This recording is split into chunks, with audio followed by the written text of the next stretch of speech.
오늘도 주님의 은혜와 사랑이 여러분 가운데 충만히 임하게 되길 바랍니다. 오늘 우리에게 주시는 하나님의 말씀 봅시다. 두 군데 말씀 보겠습니다. 먼저 마태복음 16장 16절에서 18절, 그리고 누가복음 24장 46절에서 49절, 여러분 표시하셔서 두 군데 먼저 찾도록 하겠습니다.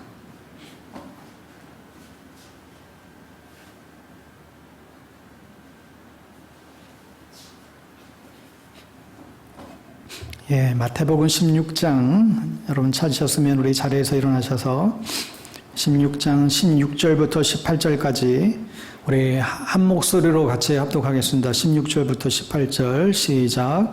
시몬 베드로가 대답하여 이르되 주는 그리스도시요 살아계신 하나님의 아들이시니이다. 예수께서 대답하여 이르시되 바요나 시몬아 내가 복이 있도다. 이를 내게 알게 한 것은 혈육이 아니요 하늘에 계신 내 아버지시니라. 또 내가 내게 이르노니 너는 베드로라. 내가 이 반석 위에 내 교회를 세우리니 음부의 권세가 이기지 못하리라. 아멘. 또 누가복음 24장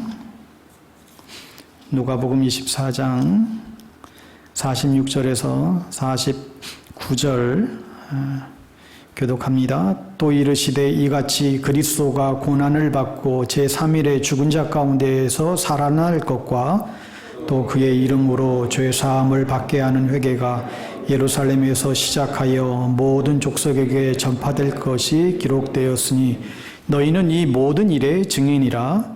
볼지어다 내가 내 아버지께서 약속하신 것을 너희에게 보내리니 너희는 위로부터 능력으로 입혀질 때까지 이 성에 머물라 하시니라. 아멘. 오늘은 슬기로운 교회생활 6번째 시간으로 교회는 성령받은 하나님의 사람들에 의해서 세워집니다. 그런 제목으로 하나님 말씀 나누겠습니다. 미국의 1960년대 말부터 1970년대 한 중반 정도까지 일어났던 굉장히 큰 부흥운동이 있었는데 소위 지저스 무브먼트라고 하는 예수운동이라고 하는 놀라운 그 부흥이 있었습니다. 아시다시피 당시에 히피였던 이 젊은이들이 그 당시에 하나님께서 그들에게 찾아가 주셔서 인생의 허무함과 염세주의에 찌들어 살던 그런 사람들이 주님 앞에 돌아오게 되는 엄청난 역사가 있었습니다. 그래서 그 당시 이 지저스 무브먼트의 영향으로 인해서 방황하던 청년들이 복음을 듣고 교회 안으로 이제 들어오기를 시작했죠. 머리가 허리까지 내려오고 신발도 채 잘 안 신고 옷도 잘 갈아입지 않고 마약에 쩌들어 있고 아무런 목적 없이 살던 그들이 주님 앞에 이제 돌아오게 된 것입니다. 하지만 당시의 교회는 이러한 젊은이들을 받아들일 수 있는 맞이할 준비가 되어 있지 않았습니다. 그래서 교인들이 볼 때 그 히피들이 용납이 안 되는 거예요. 머리는 장발을 하고 신발도 옷도 제대로 잘 갈아입지도 않고 마치 거린 불황아처럼 그런 모습으로 교회에 오니까 사람들이 제지하기 시작한 것이죠. 머리를 자르고 오세요. 넥타이를 매세요. 복장을 단단히 좀 잘 하세요.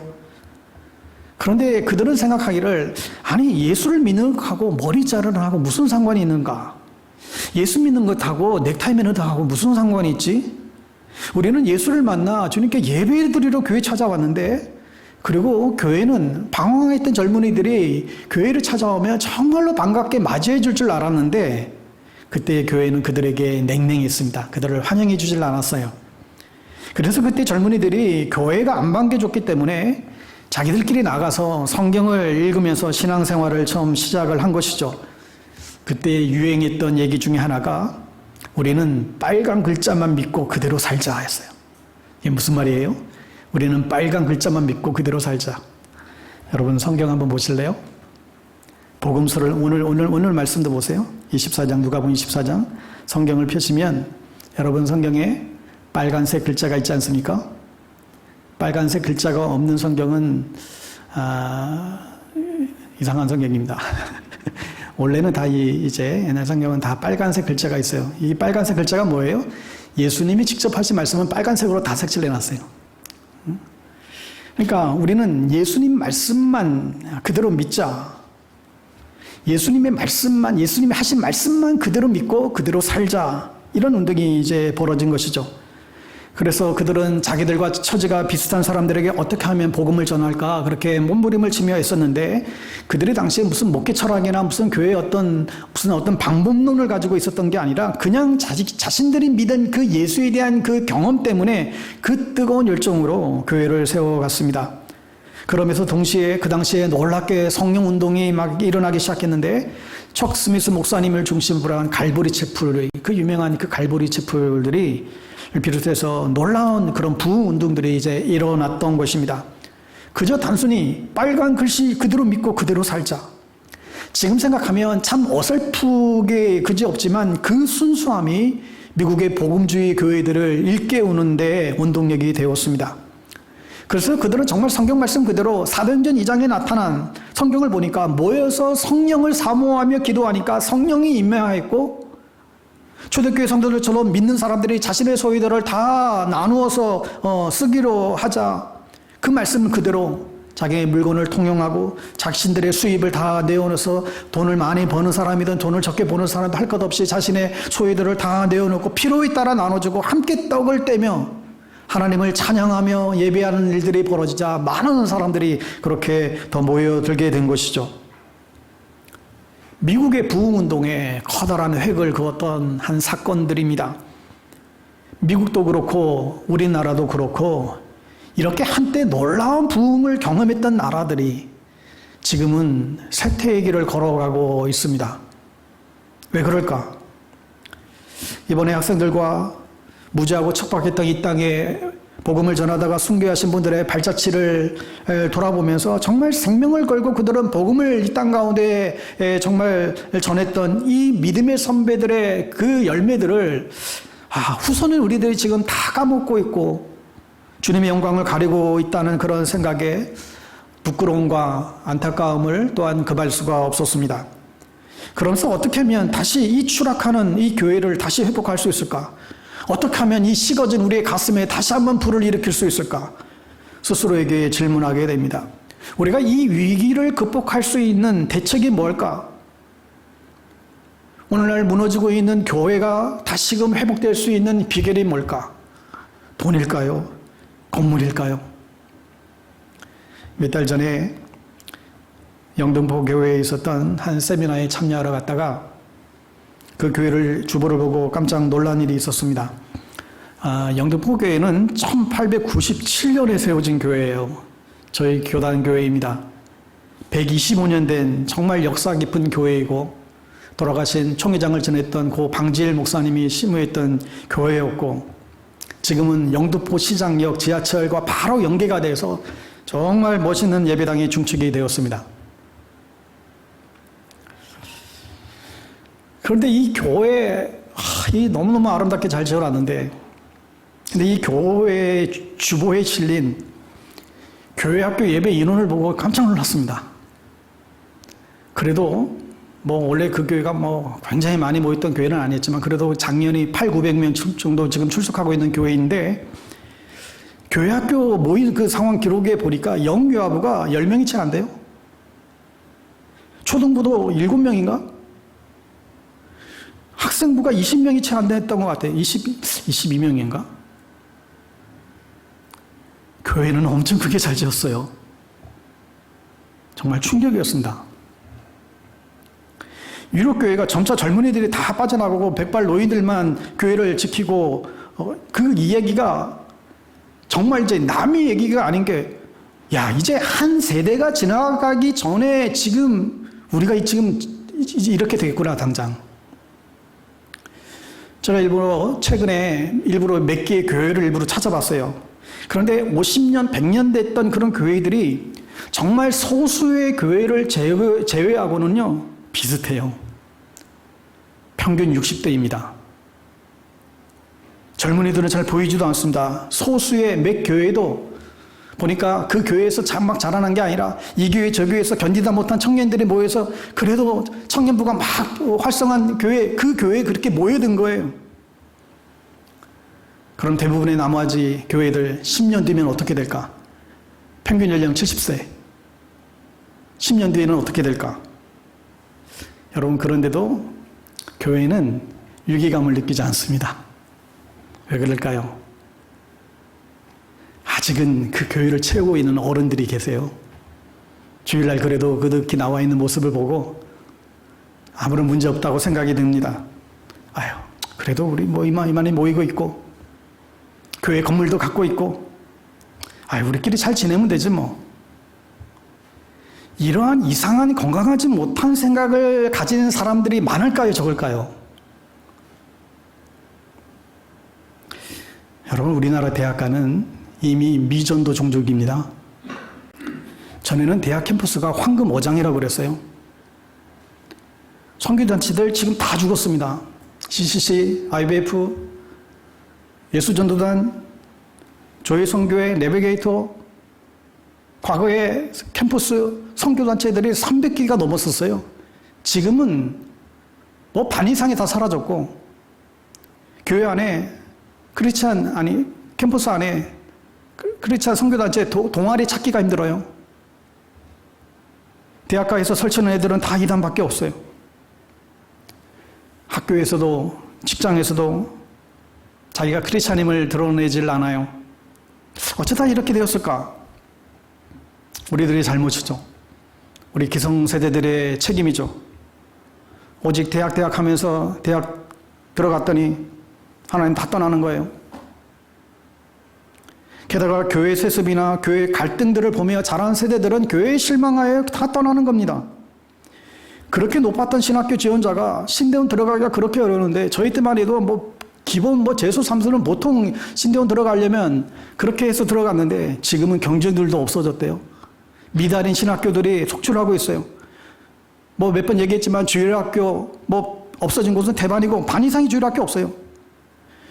교육은 백년지대계라는 말이 있잖아요. 세상 교육도 맥이 끊어지면 큰일 난다고 그렇게 100년을 내다보고 준비를 해야 된다고 그렇게 발버둥 치는데 교회 아이들이 사라졌어요. 여러분, 교회는 다음 세대가 없으면 교회의 미래가 없던 것입니다. 여러분, 이번 코로나 사태 그 계획으로 어느 통계해 보니까 10,000개 이상의 교회가 여러 가지 이유로 어쨌든 많은 이유가 있고 여러 가지 이유로 인해서 10,000개의 교회가 사라졌대요. 문을 닫았대요. 전체 개신교 교단 다 합치면 한 5만에서 5만 5천 이 정도 보거든요. 근데 만교회면 5분의 1이 없어진 거예요. 정말 이 땅의 모든 하나님의 교회들이 무엇이 정말 진정으로 중요한 것인지 바른 영적인 분별력을 우리가 정말 가지고 나아가지 않으면 정말 그러지 않으면 안 될 그런 위기의 시대임을 우리가 분명히 인지를 해야만 합니다. 우리가 지난 주일에 교회의 존재 이유와 목적에 대해서도 우리가 살펴보았는데 정말 순교자의 피로 세워진 오늘날 이 땅에 이 교회를 다시금 우리가 세우는 일에 우리의 마음을 모아야 하겠습니다. 1800년대 말에 영국 선교에 많은 저항이 있었는데 그때 선교 전략가들이 모였을 때 중국의 내지 선교를 일으켰던 허드슨 테일러가 이런 말을 했습니다. 우리가 지금 당면하고 있는 위기 앞에 다른 방법은 없습니다. 다른 탈출구도 없습니다. 하나님의 방법은 하나님의 사람밖에 없습니다. 우리가 위기 앞에서 방법론을 가지고 해결할 것이 아니라 지금 시대적인 문제를 풀 수 있는 것은 하나님의 사람들이 필요합니다. 그것을 돌파할 수 있는 어떤 다른 방법은 다 막혀 있습니다. 여러분, 그 하나님의 사람들이 무엇을 마다하는 것입니까? 바로 교회입니다. 여러분, 교회는 건물이 아니라 사람이죠. 여러분, 한 사람 한 사람이 교회입니다. 우리가 교회예요. 여러분, 한 사람 한 사람이 예수를 믿고 그 예수 그리스도의 복음 안에서 자라서 성숙한 자가 되어 하나님의 뜻을 이루어가는 곳이 교회이죠.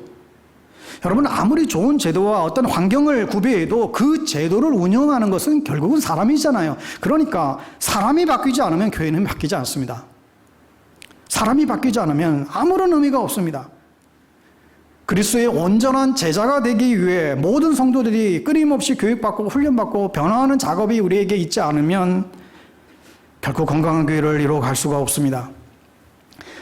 올해 4월 달인가 세례교회에서 합동측 교단의 그 교단이 주최한 전국 기도회 그런 시간이 있었습니다. 근데 이날 그 기도회 강사로 여러 목사님들이 이제 참여했지만 대표적인 분들이 이 사랑의 교회 오정희 목사님, 분당우리교회 이찬수 목사님들이 이제 이분들이 계셨어요. 그런데 공교롭게도 이날 두 분의 메시지가 아주 상반된 메시지가 나온 거예요. 앞서서 사랑의 교회 오 목사님은 세회den교회 여러분 뭐 보셨나요? 세회den교회 아십니까? 한번 인터넷 들어가 보세요. 기가 막히게 잘 지어놨습니다. 이 교회를 보면서 세회den교회 너무너무 훌륭하게 너무너무 잘 지었네요. 막 칭찬하기에 바빴습니다. 그리고 세회den교회 소환 목사님도 이렇게 화려하고 멋진 교회에 대한 막 자부심을 가지고 자기는 더 큰 교회를 짓고 싶다. 근데 그 후에 이찬수 목사님이 말씀을 전하면서 이런 분위기를 다 깨뜨리는 발언을 하셨어요. 자신이 이 교회를 지금 둘러보면서 정말 이 교회를 짓느라고 인생을 걸고 눈물을 흘리며 모든 걸 바쳐서 만든 이 교회 건물이 오늘 밤에 이런 귀한 기도회에 잘 쓰임받는 게 너무나 영광스럽고 감사한데 문제는 50년 뒤에 이 건물이 어떻게 될 것 같습니까? 이런 생각 해보셨습니까? 이런 생각 안 해보셨습니까?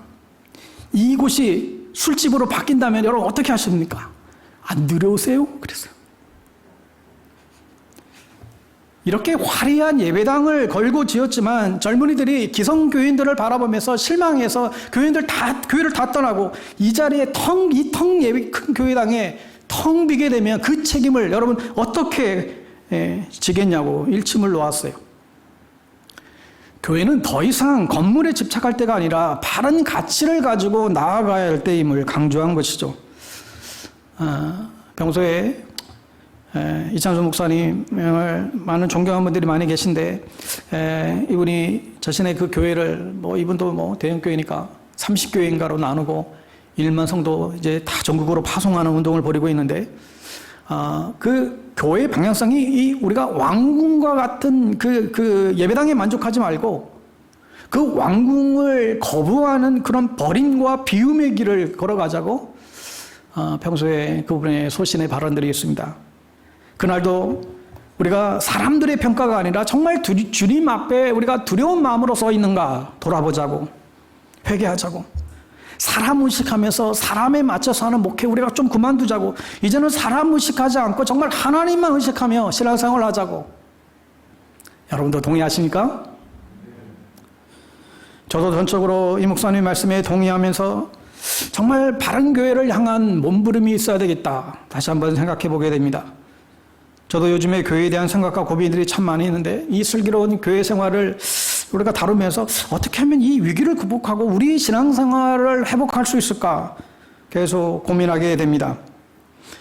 여러분 오늘 본문은 이 베드로의 여러분 잘 아는 그 위대한 이 신앙 고백이잖아요. 근데 이 시절, 이 시대, 이 분위기 그 당시도 굉장히 어두웠던 모든 것이 암담하고 정말 빛이 보이지 않았던 그런 때였죠. 그래서 사람들이 그 예수님의 그 엄청난 그 기적과 이적들, 예수님의 그 엄청난 잠재력을 보고서 예수님이 뭔가 자신들을 위해서 정말 그런 놀라운 일을 해줄 것이라고 이렇게 막 기대하는 그런 모습이 가득했는데 사실 사람들의 기대와는 달랐죠. 그래서 예수님이 제자들을 불러 놓아놓고 물어요. 사람들이 날 누구라 하느냐 그랬어요. 정체성에 대한 물음이죠. 사람들이 날 누구라 하느냐. 여러분 오늘날 교회를 보며 세상을 뭐라고 말할까? 세상 사람들이 술 한잔 마시면서 교회에 대해서 뭐라고 말할 것 같으세요?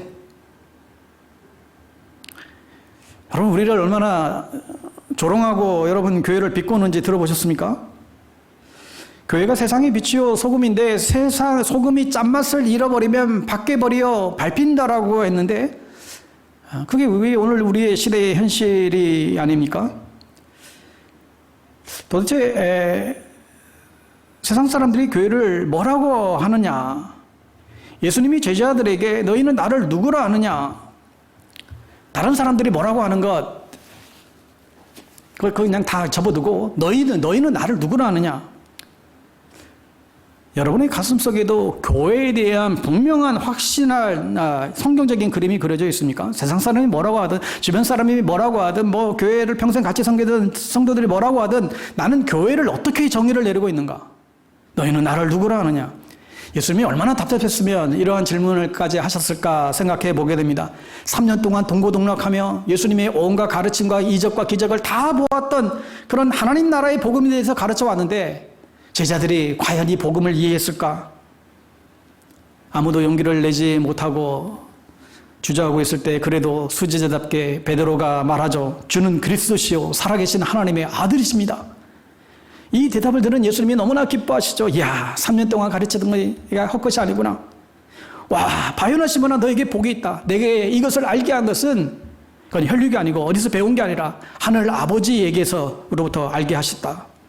그러면서 예수님이 가슴에 벅찬 예언의 말씀을 하시죠. 내가 이 반석 위에 내 교회를 세우리니 음부의 권세가 결코 이기지 못할 것이다. 여러분, 탈출구가 없는 것 같은 오늘날 무너진 우리의 교회 현실 앞에서 어떻게 다시 회복될 수 있을까요? 첫 번째는 우리의 신앙 고백이 회복이 되어져야 합니다. 여러분, 우리나라에 처음 복음이 들어왔을 때는 정말 목숨 걸고, 초기에는 목숨 걸고 예수를 믿었어요.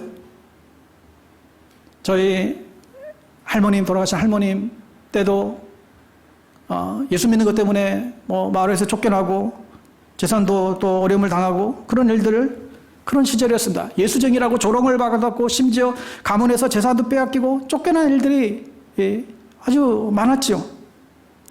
하지만 영생과 구원의 확신이 있었고 회심과 거룩한 삶으로 인해서 이 초기 1세대 믿음의 선진들은 그야말로 1%에 지나지 않는 그런 소수의 그리스찬인들이었지만 조선 말기 유교 문화에 찌들었던 그 사회를 뒤집기에 충분했습니다. 정말 당시는 어쩌면 정말 요즘 같으면 정말 예수천당 불신족 이런 단순한 구호 하나 붙잡고 전도를 했고 예수를 믿는 것은 정말 손해보는 것, 대가를 치러야 되는 것들을 예상하고 예수를 믿었습니다. 그러다가 1970년대, 80년대에 들어와서 폭발적인 한국교회의 성장이 일어났지 않았습니까? 1973년도에 여의도에서 있었던 빌리그람 전도 집회에 무려 110만 명이 모였고 이듬해인 1974년도에 8월에 또 여의도 광장에서 CCC의 김준근 총재가 주도했던 엑스폴로 74운동, 민족이 가슴마다 그리스도를 심어 이 땅에 성령의 기절이 임하게 하자, 이러한 캐치프레이즈를 앞세우고 전국에 모이던 100만 명의 사람들이 부흥 대성회가 일어났고 이것을 사실 계기로 해서 한국 기독교의 폭발적인 성장을 가져왔죠. 그런데 문제는 여러분, 복음에는 동전의 양면이 있는데 교회가 성장하면서 한쪽만 강조한 거예요. 예수 믿으면 복 받는다. 예수 믿으면 자녀들 잘 되고, 예수 믿으면 병 낫고. 그러면서 순수했던 저마다 개교회주의로 빠져버리고 우리 교회만 성장을 시키면 돼. 응? 공장 등는 게 뭐야? 막 이런. 근데 순수한 복음이 변질되기를 시작한 것이죠. 물론 예수 믿으면 형통하고 예수 믿으면 축복받고 뭐 그건 당연하죠. 그러나 그것뿐만 아니라 그리스도의 죽음과 부활의 이 감격도 있지만 그리스도의 남은 고난에 우리는 지금 동참해야 되잖아요. 그런데 예수 믿는 것을 너무나 가볍고 쉽게 만들어 버렸어요. 그냥 싸구려 복음으로 전락돼 버렸다는 거예요. 시장 자판에서 그냥 뭐 떨이 물건 팔듯이 예수 믿으면 복 받아요. 예수 믿으세요. 예수 한번 믿어볼래요? 여러분, 기독교 신앙이라고 하는 것은 가치가 바뀌는 것입니다. 믿어도 그만, 안 믿어도 그만. 그럼 뭐하러 믿어요? 아무리 열심히 교회를 다니고 봉사해도 그 가치가 세상적인 가치관에 여전히 매여 있으면 그 사람은 크리스찬이 아닙니다. 하나님의 나라의 가치를 가지고 이 땅에 살지만 하늘에 속한 자로 살아가는 거죠. 가난한 사람에게 가진 것을 다 주어도 그래도 기쁠 수 있고, 고난 중에서도 그래도 여유를 가지고 감사할 수 있고, 어떤 환난과 어려움을 극복하게 만드는 그 힘이 바로 복음이에요. 여러분, 주는 그리스도시요 살아계신 하나님의 아들입니다. 이 고백이 아무것도 아닌 것 같지만 초대교회는 이 고백 때문에 순교했고 이 고백 때문에 온갖 고난을 받게 된 것 아시죠? 이 고백 때문에 자신의 생명을 걸고 예수 믿은 것을 아시죠? 그들은 예수 믿겠다고 하면 이제 구원받고 이제는 만사 형통하게 된 이런 것이 아니라 집에서 쫓겨나고 가문에서 쫓겨나고 먹고 사는 게 막막해지는 그런 핍박받고 심지어는 순교까지 이래야 했죠. 너희는 나를 누구라 하느냐? 주는 그리스도십니다. 기름 부음을 받아 하나님의 주권을 가지는 왕이십니다. 예수는 주, 예수는 그리스도십니다. 예수는 주라는 이 고백 때문에 초대 믿음의 성도들은 사자의 밥이 되었고요. 굴 속에 갇혔고 그 몸이 갈기갈기 찢겼고요. 그러니까 여러분, 오늘날 우리의 신앙이 잘못된 것은 우리의 신앙 고백이 잘못되어서 그래요. 여러분이 왜 예수를 믿습니까? 행복한 삶을 위해서, 잘 살기 위해서 예수를 믿습니까? 예수를 나의 구주 삼고 성령과 피로써 거듭나니 이 세상에 내 영혼이 하늘의 영광 누리로다.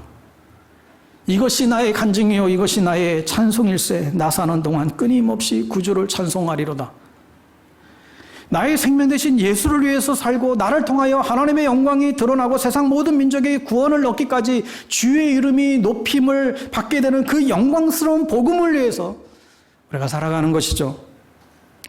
여러분, 우리의 신앙 고백이 분명해야 됩니다. 여러분은 하나님을 누구라고 하십니까? 만왕의 왕이신 이 세상의 주인 되신 창조주 하나님을 믿습니까? 우리에게 영원한 생명을 가져다 주신 구원자 예수 그리스도를 믿습니까? 오늘 이 순간에도 우리와 함께 하시고 우리 안에서 영원토록 역사하시는 성령 하나님을 믿으십니까?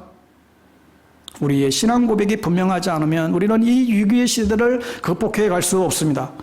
여러분은 하나님을 누구라고 고백하십니까? 여러분의 인생의 주인은 누구십니까? 여러분의 삶에 고난이 있고 손해가 있더라도 조금 더 개의치 않고 주님을 따를 준비가 되어 있습니까?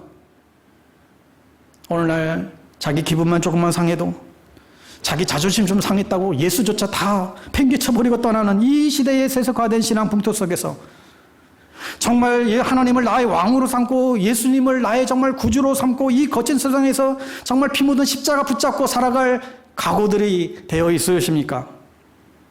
사실 이것이 없다면 온전한 크리스찬이 아닙니다. 두 번째, 무너진 교회를 세우려면 교회의 주체를 분명히 아셔야 합니다.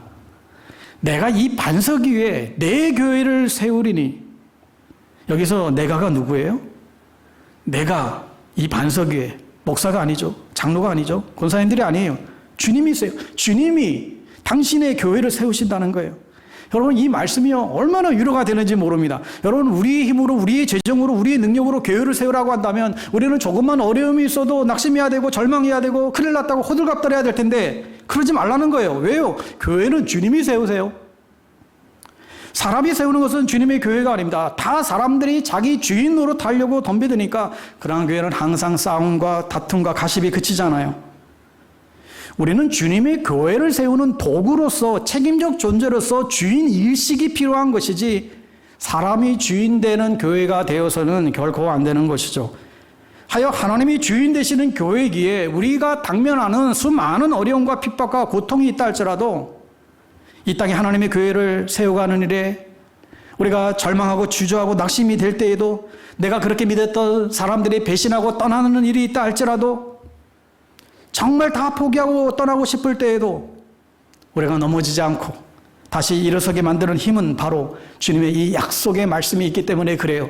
내가 내 교회를 세우겠다. 물론 우리가 주님의 마음과 심장을 가지고 교회를 위해서 정말 걱정하고 기도하고 정말 전략을 짜고 또 연합하고 또 헌신하고 우리가 여러 가지 일들을 또한 할 수가 있죠. 그러나 우리가 명심할 것은 교회를 세우는 것은 우리의 노력이 아닙니다. 그것은 하나님의 몫이에요. 하나님의 일이세요. 그러니 우리는 주님의 교회가 주님이 교회 되어지도록 매 순간 주님께 의탁하고 주님의 뜻을 구하고 주님의 뜻을 이루어가는 것이 우리가 해야 될 몫이죠. 하여 우리는 매주일 예배드리면서 주님, 당신의 교회입니다. 우리 힘으로 세울 수 없으니 당신의 힘으로 이 교회를 세워주십시오. 우리가 이 기도를 드리게 됩니다. 여러분, 이 교회의 주체가 누구인지 주어가 분명해야 돼요. 이 주체, 어떤 교회는 돈 많은 장로님이 주인으로 타세요. 어떤 교회는 사회적으로 굉장히 어떤 지도층에 있는 분이 그 교회 주인으로 타고 계세요.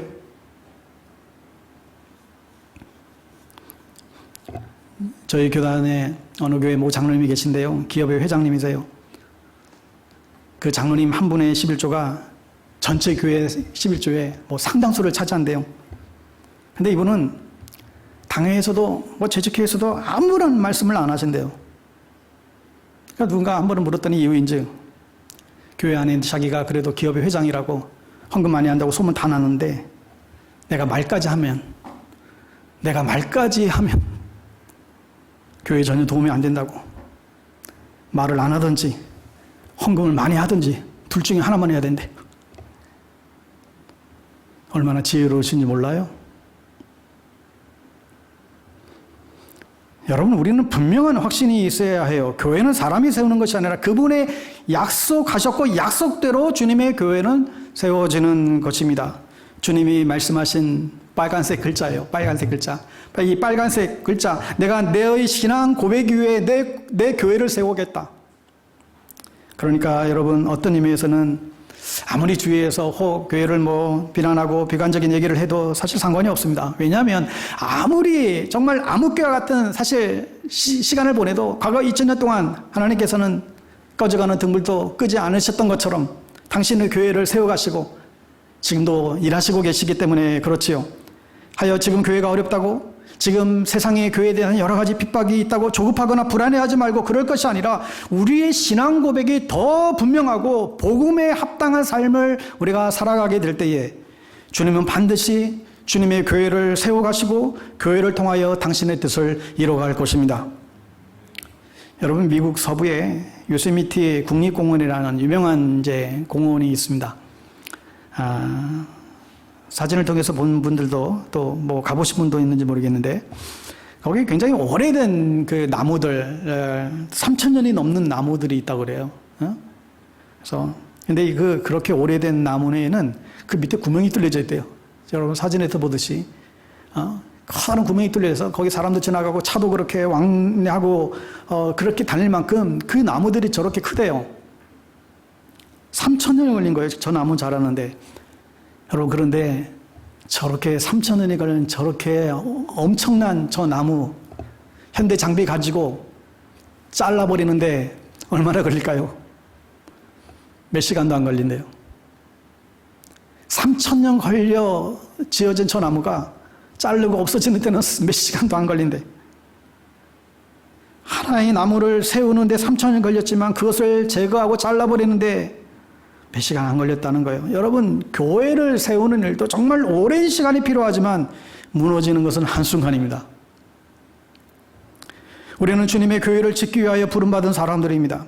예루살렘이 망할 것을 아시고 주님께서 눈물 흘리셨던 그 예수님, 주님은 지금도 이 세속화된 이 땅의 교회를 바라보며 울고 계시겠죠. 서울을 바라보며 울고 계시고, 부산을 바라보며 울고 계시고, 대전을 바라보며 울고 계시고, 저 제주도를 바라보며 울고 계십니다. 그러면서 나와 함께 주님의 집을 지을 자가 없느냐 일꾼을 부르시고 계시죠. 주님의 교회를 나와 함께 세울 자가 없느냐, 세울 자를 찾고 계십니다. 우리가 앞서 기도에 대한 가르침에서 모든 것을 다 하실 수 있는 전능하신 하나님이, 만왕의 왕 되신 하나님이 왜 우리의 기도를 필요로 할까? 왜 우리의 기도를 통해서만 일하실까? 우리가 기도하면 하나님이 일하시듯이 주님의 교회도 당신께서 모든 것을 다 하실 수 있는데 이상하게도 우리의 믿음 위에 교회를 세우시겠다고 주님은 말씀하세요. 우리가 믿음으로 주님께 반응하며 나아갈 때 우리의 믿음을 상응하여 당신의 몸된 교회를 세우시겠다는 사실입니다. 여러분, 하나의 교회가 정말 건강한 좋은 교회로 세워지기까지 얼마나 많은 시간이 필요한지 모르겠습니다. 수십 년이 지나도 참 믿음이 자라지 않고 여전히 이기적이고 여전히 주님의 교회가 아닌 내 교회를 세우려는 야망이 가득하고, 그러니 정말 좋은 교회 만나기가 어렵고 좋은 교회 세워지기가 쉽지 않아 보입니다. 그런데도 지난주일에 살펴보았듯이 좋은 교회의 기준, 이 조이 스프리, 예수님이 가장 먼저, 상대방이 당신이 두 번째로 많고, 그리고 내가 맨 마지막이 될 때 좋은 교회의 토양이 이제 이루어지죠. 여러분, 이 교회가 어쨌든 교회를 허무는 일은 마귀의 역사입니다. 마귀는 늘 도적질하고 죽이고 멸망시키는 그런 일을 하죠. 그러나 하나님께서는 우리에게 생명을 주시고 더 풍성한 삶을 약속해 주십니다. 그러니 우리는 교회를 세우는 일에 더욱더 힘을 내야 하겠습니다. 오래전에 단 베니시라고 하는 분이 계셨는데 이분은 신체 장애자예요. 한쪽 다리를 수술해서 한쪽 다리가 제거됐는데 근데 이분이 5,000m가 넘는 산을 오르는 그 등반대에 같이 이제 합류를 했습니다. 근데 정말 힘들게 산을 오르는데 그 겨울날에 얼음으로 뒤덮인 그 절벽 또 그 절벽과 절벽 사이를 건너야 되는 그 다리를 만난 거예요. 정말 이곳은 도저히 그가 불가능하겠다. 일반 사람들도 그 신발을 다 바꿔 신고 그 스파이크 그 징이 달린 신발로 다 갈아 신고 그렇게 해서 조심조심 그 다리를 건너야 되는데 이분이 한쪽 다리가 없으니 이게 안 되잖아요. 그래서 막 포기하려고 하는데 같은 팀원에 있던 딸이 와서 아빠에게 얘기합니다. 아빠 할 수 있어요. 아빠 도전하세요. 아빠 할 수 있어요. 근데 이 딸의 격려를 받고 다시 도전하기로 결심하고 얼음으로 깔린 절벽을 건너야 되는데 그냥 걸을 수 없으니까 그냥 엎드린 거죠. 손으로 끌어당기고 또 한 번 엎드려져서 손으로 끌어당기고 남들은 20분이면 건널 것을 장장 6시간이나 걸렸대요. 중간에 너무나 포기하고 싶어서 정말 장장 6시간을 이를 악물고 견디며 그를 건너게 한 것은 다름 아니라 자신을 격려했던 딸의 음성이었대요. 포기하려고 할 때마다 딸이 와서는 아빠는 세상에서 최고의 아빠예요. 아빠는 할 수 있어요. 아빠 해낼 수 있어요. 포기하려고 할 때마다 아빠는 이 세상이 최고의 아빠예요. 아빠 할 수 있어요. 포기하지 마세요. 근데 이야기를 접하면서 저는 그 딸의 음성이 성령님을 생각하게 했어요. 여러분 우리가 감당하기 힘들어서 포기하고 싶을 때마다 하나님 못하겠어요. 그만둘래요. 너무 힘들어요. 더 이상 못하겠어요. 하나님 더 이상 힘이 없어요. 그럴 때마다 성령님께서 우리에게 다가오셔서 주님 말씀하시죠. 아무개야 너는 이 세상에서 가장 소중한 하나님의 아들이야. 너는 가장 존귀한 하나님의 딸이야. 넌 할 수 있어. 앞에 보이지 않는다고 앞이 깜깜하다고 그러니 내가 너 옆에 있잖아. 걱정하지 마. 포기하지 마. 너 할 수 있어. 이 땅에 사람들이 찾아와서 교회를 죽이고 멸망시키고 파괴시키려고 할 때 성령 하나님은 찾아오셔서 하나님의 사람들을 세우고 교회를 세우고 공동체를 세우는 능력을 우리에게 주신다는 사실입니다. 세 번째, 복음에 무너진 교회를 세우려면 하나님의 능력이 임해야 됩니다. 내가 내 교회를 세우려니 음부의 권세가 이기지 못하리라. 음부의 권세가 이기지 못하리라. 아무리 어떠한 사단의 세력이 정말 우는 사자같이 우리 교인과 죄인들을 뜯어먹고 잡아먹으려고 달려든다 할지라도 주님께서 말씀하시죠. 아무리 어둡고 아무리 두려워도 기억해라. 음부의 권세가 이기지 못할 것이다. 여러분 우리의 교회가 소망이 있는 것은 사실 이 약속의 말씀 때문에 그래요. 음부의 권세가 이기지 못한다. 그 누구도 교회를 이길 수 있는 세력이 없다는 거예요. 누구도 이길 수 없는 막강한 힘을 우리에게 교회에게 주셨다는 것입니다. 멸망하지 않는 사라지지 않는 영원토록 지어지지 않는 이 하나님의 이 약속의 말씀은 2000년이 지나도 지금도 여전히 유효합니다. 오늘날 교회의 모습을 보면 교회가 참 힘이 없어 보이고 능력을 상실한 것 같고 사람들은 유혹을 다 잃어서 다 방황하는 것처럼 보이도 그러나 하나님께서 우리 교회를 다시금 새롭게 세워 가시기를 원하고 계시죠. 일찍이 갈바르트 교수가 한 말이 오늘날까지 적용된다고 생각이 됩니다. 그가 이런 얘기를 했어요. 우리가 대면하는 이 세상은 적극적으로 세속적입니다. 그냥 세속화되는 것이 아니라 적극적으로 세속화되고 있습니다. 현대의 많은 영향들은 교회를 파괴하며 그리스도인들조차 신앙을 무너뜨리고 있습니다. 그러나 거기에 대한 가장 합당한 답은 믿는 사람들이 신약 성경에 나오는 영적인 적극성을 띠는 권능을 회복하는 길밖에는 없습니다. 우리에게 적극적인 압력적인 세속적인 어떤 세속화 위협이 있다 할지라도 거기에 포기하지 않고 앞으로 나아갈 수 있어야 되는 것이죠. 초대교회 성도들이 핍박과 그런 정말 낭만과 절망의 순간이 왔지만 죽음 앞에서도 그들은 포기하지 않고 앞을 향하여 밀고 나아갔습니다. 여러분 오늘날 우리의 문제는 세상의 문제가 아니라 환경의 문제가 아니라 그것에 맞서 싸워 나갈 수 있는 그 저력이 없다는 게 문제예요. 복음의 열정은 사라져버리고 하나님의 나라를 향한 꿈과 비전은 상실되어져 버린 것이죠. 한 손엔 복음을 들고 한 손엔 주의 사랑을 들고 이 땅 구석구석에 푸르고 푸른 그리스도의 계절이 오게 하려고 하는 그 소망의 그 마음들이 다 사라져버린 것이죠. 하여 오늘 우리에게 다시금 우리에게 정말 하나님이 부으시는 영적인 능력, 영적인 권능, 기름 부으심, 능력, 성령의 충만함 이게 필요한 것입니다. 오늘 베드로의 고백을 듣고 주님이 하신 말씀이 이를 내게 알게 한 이는 혈육이 아니고 하늘에 계신 내 아버지께서 감동으로 알려주신 것이다. 여러분, 우리에게 동일하게 지혜와 계시의 영이 필요합니다. 74 엑스폴로 전도 집회의 캐치프레이즈처럼 민족의 가슴마다 그리스도를 심어 이 땅에 성령의 계절에 임하게 하는 것이죠. 하늘 문이 열리고 우리 민족에 나아가야 어디 가야 될지 확실히 제시해 주셨던 그 환상, 그 꿈, 그 영감을 우리가 받지 못한다라고 한다면 오늘날 우리의 신앙생활은 계속해서 무기력해질 수밖에 없을 것입니다. 여러분, 혹시 교회 생활이 좀 재미가 없으세요? 여러분, 교회 생활이 재미없다라고 한다면 종교 생활을 하고 있는 것입니다. 교회 다닐 때 성령님과 함께 하시면 종교 생활을 하는 거예요. 신앙생활을 성령님과 함께 하자면 종교 생활을 하는 것입니다. 아무런 느낌도 없고 감동도 없고 감격도 없고 뭐 지겹기까지 하고, 그러나 성령님과 함께 하는 신앙생활은 굉장한 신비이죠. 우리가 첫사랑 그 기억들, 그 정말 늘 가슴에 불이 탔고 능력이 임했잖아요. 누가 뭐 전도하지 말라고 해도 나가서 전도했고 정말 대단했습니다. 그런데 이상하게 갈수록 이게 다 식어져 버리는 거예요. 우리가 어느 때보다도 성경도 사실 많이 알고 어느 때보다도 지식이 많고 인터넷 뒤지면 온갖 기독교 지식이 그냥 다 도배되어 있고, 그런데 우리에게 성령의 기름 부으심을 받는 이들이 적습니다. 하나님의 나라와 그 일을 위하여 목숨 걸고 나아가져가는 사람들이 적습니다. 이것만이 진리이고 이것만이 우리가 살 길이라고 외치는 자의 소리가 적습니다. 어느 목사님이 이런 말씀하시더라고요. 지금은 본인의 교회가 당신 세운 그 교회들이 굉장히 커졌지만 자신은 개척교회 시절이 너무너무 부럽다는 거예요. 왜냐 그랬더니 그때가 너무 뜨거웠대. 그 개척교회 시절에 그때가 너무 좋았대. 여러분, 왜 그런 말씀 하실까요? 키는 성령님이세요. 여러분, 우리가 연약하고 부족할 때는 정말 오직 성령님만 의지하고 그분만을 사모했어요. 그런데 어느 사이에 우리도 말씀도 많이 알고 신앙생활도 아주 익숙해졌지만 옛날처럼 성령님을 의지하지 않는 거예요.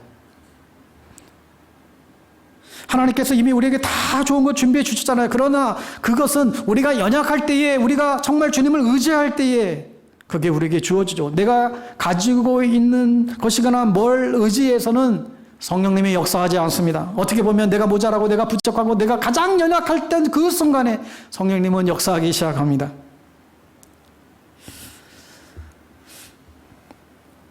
여러분, 능력은 전적으로 주님을 의지할 때 나타나게 됩니다. 성령님은 전능하신 하나님이신데 그분이 우리 안에 계시다. 여러분, 이 사실이 여러분의 실제가 되기를 바랍니다. 성령님이 우리 안에 계시다. 그렇다면 내 안에 살아계신 성령님이 내 안에 계신데 아무런 일도 일어나지 않는다. 이것도 기적이죠. 생각해 보세요. 성령님이 내 안에 계신데 아무런 음성을 들은 적이 없다. 이것도 기적이라고 생각이 들어요. 여러분, 사실 예수를 전혀 모르는 사람이 예수를 믿고 그 인생이 뒤집어진다. 사실 어떻게 보면 이게 말이 안 되는 얘기예요. 아니 무슨 모든 인간은 죄인이라고 죄가 있었는데 천국에 가지 못했는데 예수를 믿으면 예수가 대신 우리의 모든 죄를 사해주고 우리는 천국의 영원한 생명을 갖게 됐다. 얼핏 들으면 말도 되지 않는 이야기잖아요. 논리적으로 이해가 되지 않는 복음의 내용이에요. 그런데 예수님이 하나님이시고 나의 죄에서 구원하신 구세주임을 어느 순간에 믿게 돼요. 그 십자가의 사랑을 깨닫게 되고 하나님 앞에 회개하고 엎드려지게 돼요. 그게 어떻게 가능해요? 이게 성령님이 하시는 일이에요. 그러니까 여러분의 일생의 축복과 교회의 부흥은 그분의 열쇠를 가지고 계십니다. 하여 저와 여러분 모두가 정말 성령님을 사모하고 성령님을 초청하고 성령 충만한 삶을 살아갈 때 우리에게 놀라운 기적의 역사가 일어나게 될 줄 믿습니다. 성령님은 하나님의 뜻을 이루고자 하는 사람들에게 능력 주시고 그 일을 감당하게 하시고 하나님의 영광을 나타나게 하세요. 그러니 하나님께 쓰임받기 원합니다. 하나님이 마지막 시대에 정말 주님께 쓰임받기 원합니다. 주님의 뜻을 이루기를 원합니다. 이게 제 소원입니다. 이렇게 주님 앞에 기도하며 나아갈 때 능력을 주세요.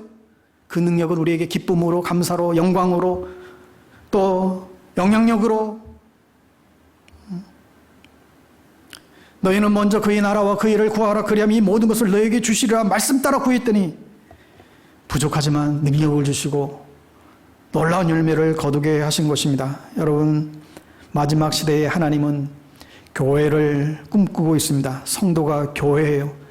오순절에 약속했던 그 날에 위로부터 그 약속하신 성령이 임했을 때 제자들의 180도 달라졌던 것처럼 그들이 무슨 신학교 간 것도 아니고 무슨 세미나 들은 것도 아니고 성령의 능력이 임한 거예요. 하여 우리 모두가 성령의 충만함을 받고 정말 성령님의 우리가 인도함을 받아서 이 땅에 무너진 교회를 세우고 여러분의 무너진 삶을 다시금 일으켜 세우는 놀라운 역사들이 일어나게 되기를 다시 한번 주의 이름으로 축원합니다. 기도하겠습니다. 하나님 아버지, 오늘날 무너지는 교회의 위기 가운데에 다시금 교회된 우리가 나아가야 될 이 방향성을 가르쳐 주셔서 감사합니다. 우리의 신앙 고백이 분명하게 하시고 교회의 주체인 주님께 철저히 의탁하며 성령의 능력이 우리 안에 충만히 임하게 하여 주시옵소서. 우리 안에 성령님의 다스림이 있고 우리 안에 주님을 향한 진실함이 회복된다면 우리 교회도 다시금 회복될 줄 분명히 믿습니다. 주님, 저희들에게 성령 충만을 허락하여 주시옵소서. 예수님의 이름으로 기도합니다. 아멘.